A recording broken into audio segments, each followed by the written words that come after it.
Hello there, dear friends, and welcome once again to the Relaxed Fantasy Review. Today, we're going to be discussing a subclass found in the Sword Coast Adventurer's Guide, a book that was very divisive amongst the D&D fans. There was a lot of cool stuff in there about the lore and the world building, but mechanically it left us a little lacking. The subclasses that were inside it didn't really impress for the most part. Although, there's one that might be considered an exception. Today we're talking about the monk, the Way of the Long Death.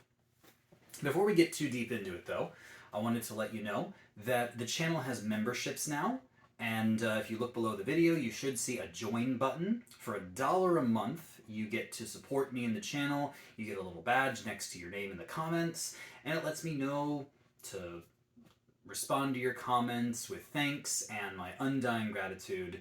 So thanks for supporting me here on YouTube. The Way of the Long Death Monk is a interesting necrotic sort of borders of life and death play style. Starting with level 3, when you choose the subclass, you get a pretty good ability, the Touch of Death. When you reduce an enemy to 0 hit points within 5 feet of you, so basically when you punch someone to death, you gain temporary hit points, equal to your wisdom modifier plus your monk level. So when you first get this, that's 6 temp HP every time you kill someone. Now you have to be the one to do it, and they have to be right next to you. But this scales pretty well. Like, a 3 wisdom modifier, so 16 in wisdom, which is pretty standard for a monk, plus 3 levels in monk, 6 temp HP. That's not bad when you're level 3. And then by the time you reach level 10, if you've maxed out your wisdom and then your monk level, that's 15-ish hit points that you get every time you kill someone. That lets the monk actually tank way better. Because if they're on the front lines, every minion you kill gives you 15 temp HP by level 10. That's enough to mitigate a lot of incoming damage. I say this is 9 out of 10. And there's no limit to how many times you can do it. You can just do it infinitely. Obviously temp HP doesn't stack, so you cannot just get yourself like a small animal and kill it for temp HP and then kill another one for more. You're maxed out at whatever you get from the first creature. But in combat, this can be a great trick. Then at level 6, you get the Hour of Reaping ability, where you can force creatures around you to make a wisdom save, and if they fail it, they are frightened of you till the end of your next turn. Fear's a good effect, keeps enemies at bay, stops them from approaching you, gives them disadvantage on their attacks, very solid. The only real problem is that this ability doesn't specify enemies, it just says creatures. So your allies can get affected by this too. Personally, as a DM, I would rule against that and say that it only works on your enemies, which would make this a super powerful ability. But since it's friendly fire, I'm going to knock it down a couple points and say this is 8 out of 10. Very powerful ability, and if you can manage to get like behind your enemies, which monks shouldn't really struggle to do, they're very mobile, then it's great, but there's always the risk of you scaring your friends. So 8 out of 10 for the Hour of Reaping. Then at level 11, we get the Mastery of Death power. Now, let me tell you about this one. Real simple power.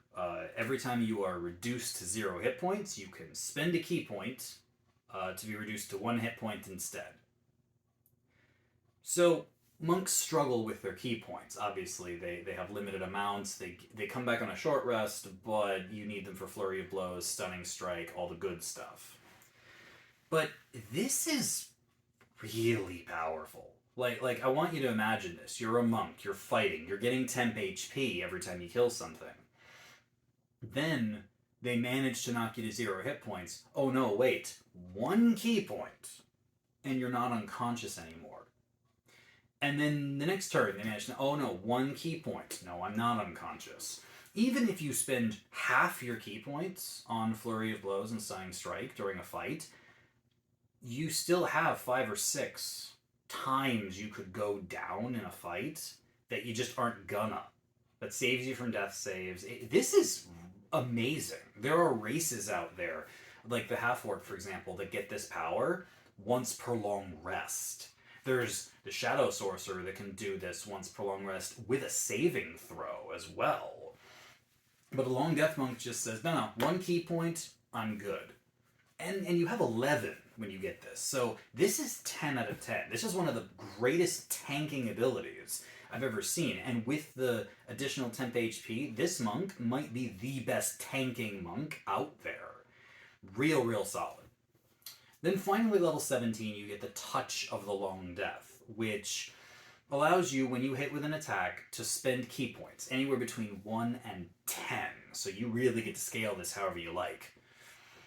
The creature you've hit makes a Constitution saving throw. And then for every key point that you spent on this power, they will take 2d10 necrotic damage, or half as much on a successful save.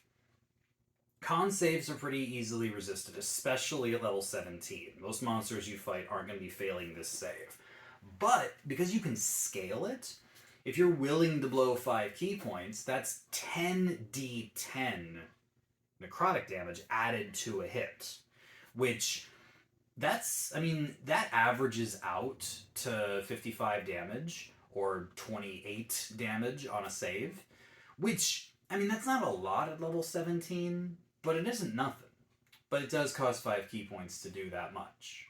So if you spend all 10, that's 20 d10, so that's 110 damage, or 55 on a failed save, or on a successful save, rather.